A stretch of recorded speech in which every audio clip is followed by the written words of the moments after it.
दुनिया जिसे किस्मत का खेल कहती है, मैंने उसे अपनों की बेरामी और खून के रिश्तों की कड़वाहट में बदलते देखा है। जब मेरे ससुर जी ने कांपते हाथों से मुझे वह 3 फटे हुए नोट थमाए तो मुझे लगा कि शायद गरीबी के सदमे में उनका मानसिक संतुलन छीन लिया है। लेकिन उन पुराने कागजों के पीछे जो खौफनाक हकीकत और करोड़ों का राज छिपा था, उसने मेरे पैरों तले जमीन खिसका दी। या कोई बाप अपने ही बेटों की नफरत से बचने के लिए इतना बड़ा दांव खेल सकता है? उन फटे हुए नोटों में छिपे एक छोटे से सुराग ने न सिर्फ मुझे रातों रात दौलत की मालकिन बनाया, बल्कि उस सच से भी पर्दा उठाया जिसे सुनकर रूह कांप जाए। मेरी शादी एक बड़ी हवेली में हुई थी, जिसे लोग शांति सदन कहते थे, जहाँ हर तरफ चमक थी, लेकिन उस चमक के पीछे अंधेरा छिपा था। ससुर जी एक समय बहुत बड़े कारोबारी थे, जिनका नाम शहर में सम्मान से लिया जाता था। उनके 2 बेटे थे, राघव और आकाश, जिनमें राघव का स्वभाव बहुत कठोर और लालची था, जबकि आकाश शांत और दब्बू था। मैं एक साधारण परिवार से आई थी और शुरू में सब कुछ बहुत अच्छा लगा, लेकिन धीरे धीरे घर का माहौल बदलने लगा। राघव ने कारोबार अपने हाथ में ले लिया और ससुर जी धीरे धीरे कमजोर होते चले गए। फिर एक बड़ी बिजनेस गलती हुई, जिसमें पूरा पैसा डूब गया और सारा साम्राज्य कर्ज में फंस गया। बैंक नोटिस आने लगे, घर की शान धीरे धीरे गिरने लगी और रिश्तों में जहर घुलने लगा। राघव का व्यवहार और कठोर हो गया। वह अपने पिता को बोझ समझने लगा और सुचित्रा, जो उसकी पत्नी थी, वह भी घमंड और लालच में बदल गई। घर के नौकर निकाल दिए गए और खर्चे कम करने के नाम पर ससुर जी को घर के पिछले स्टोर रूम में डाल दिया गया। वह कमरा अंधेरा और गंदा था, जहाँ न रोशनी थी न हवा थी, और वहीं वह अपने आखिरी दिन बिताने लगे। मैं यह सब देखती रही और अंदर से टूटती रही, लेकिन विरोध करने पर मुझे भी धमकियां मिलने लगी। आकाश चुप रहता और किसी पक्ष में नहीं आता। धीरे धीरे ससुर जी की हालत और खराब होती गई। उन्हें दवाइयों में भी धोखा दिया जाने लगा और उनके शरीर पर चोट के निशान दिखने लगे। एक रात मैंने तय किया कि मैं उन्हें इस हालत में नहीं छोड़ सकती। मैं चुपके से उनके पास जाती और उन्हें खाना पानी देती। वह मुझे देखकर रोते और कुछ कहना चाहते, लेकिन बोल नहीं पाते। उनके आंसू मेरे दिल को चीर देते थे। फिर एक दिन ससुर जी ने मुझे इशारा किया और अपने तकिए के नीचे से एक छोटी मखमली थैली निकालने को कहा, जिसमें 3 फटे हुए नोट थे, एक पीतल की चाबी थी। उन्होंने कांपते हाथों से मुझे वह सौंप दिया और उसी रात उनकी हालत और बिगड़ गई और वह इस दुनिया से चले गए।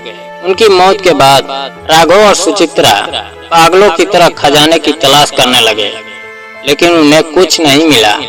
उन्होंने पूरा घर छान मारा, यहाँ तक कि दीवारें और फर्श तक तोड़ डाले, लेकिन कुछ हाथ नहीं आया। मैं उन फटे नोटों को अपने पास छुपा कर रखे रही, क्योंकि मुझे लग रहा था इनके पीछे कोई बड़ा रहस्य है। कुछ दिन बाद मैंने उन नोटों को ध्यान से देखा तो पाया कि उनके सीरियल नंबर और कागज पर छिपे निशान किसी कोड की तरह थे, जिन्हें जोड़ने पर एक पता और संख्या निकल रही थी। वह एक पुराने बैंक का संकेत था, जिसका नाम राइजिंग सन बैंक था, जो अब लगभग बंद हो चुका था। उस चाबी पर वही सूरज का निशान था। मैं धीरे धीरे समझने लगी कि ससुर जी ने अपनी असली संपत्ति कहीं और छुपाई है और राघव को उसकी भनक तक नहीं थी। मैंने जब उन तीनों नोटों को मिलाया, एक लॉकर नंबर और कोड मिला जो उसी बैंक का था। मेरा दिल जोर जोर से धड़कने लगा और मैंने तुरंत वहां जाने का फैसला किया। मैंने अपने एक पुराने जानकार की मदद ली और बैंक पहुंची। वहां का माहौल बहुत पुराना और रहस्यमय था। मैनेजर ने मुझे पहचान लिया और मुझे सीधे लॉकर रूम में ले गया। वहां मैंने जब वह चाबी लगाई तो लॉकर खुल गया। अंदर एक काली डायरी और कुछ दस्तावेज थे, जो ससुर जी की असली वसीयत थी। उसमें लिखा था कि उनकी असली संपत्ति करोड़ों की जमीन और निवेश मेरे नाम है और राघव तथा आकाश को केवल सीमित अधिकार दिए गए हैं। लेकिन एक और बड़ा रहस्य सामने आया कि राघव ने सिर्फ लापरवाही नहीं की थी, बल्कि उसने धीरे धीरे ससुर जी को जहर देकर मारने की कोशिश की थी।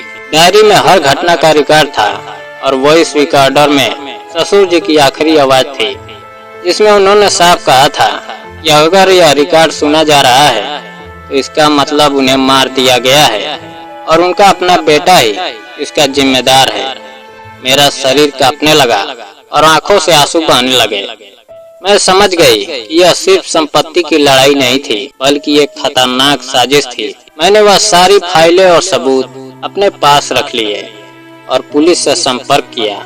पुलिस ने जांच शुरू की और जब हवेली के नीचे खुदाई हुई तो वहां सच में सबूत मिले, जिसमें पुराने कागजात और एक सुसाइड नोट था, जिसमें लिखा था कि राघव ने अपने चाचा की मौत को भी एक हादसा दिखाया था ताकि वह पूरा दोष अपने पिता पर डाल सके। यह सुनकर पूरा परिवार टूट गया। राघव गिरफ्तार हो गया और सुचित्रा भी सच्चाई सामने आने पर टूट गई। आकाश पूरी तरह सदमे में था, लेकिन अब देर हो चुकी थी। हवेली की दीवारें अब सिर्फ दर्द और धोखे की गवाह थी।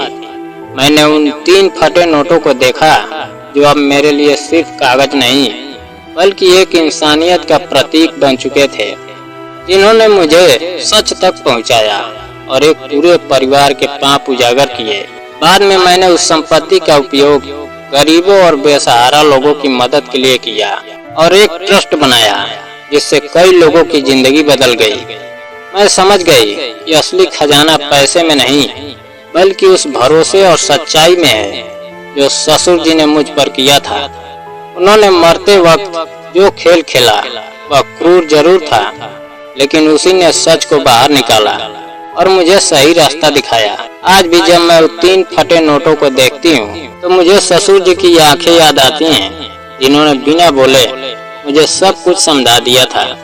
और मैं जानती हूँ इंसाफ कभी देर से आए, लेकिन जब आता है तो पूरा सच उजागर कर देता है।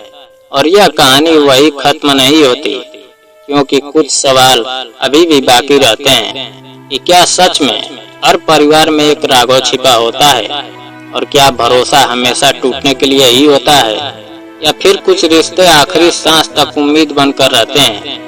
यही सवाल मेरे दिल में आज भी घूमते हैं और शायद यही इस कहानी का असली अंत नहीं बल्कि एक नई शुरुआत है।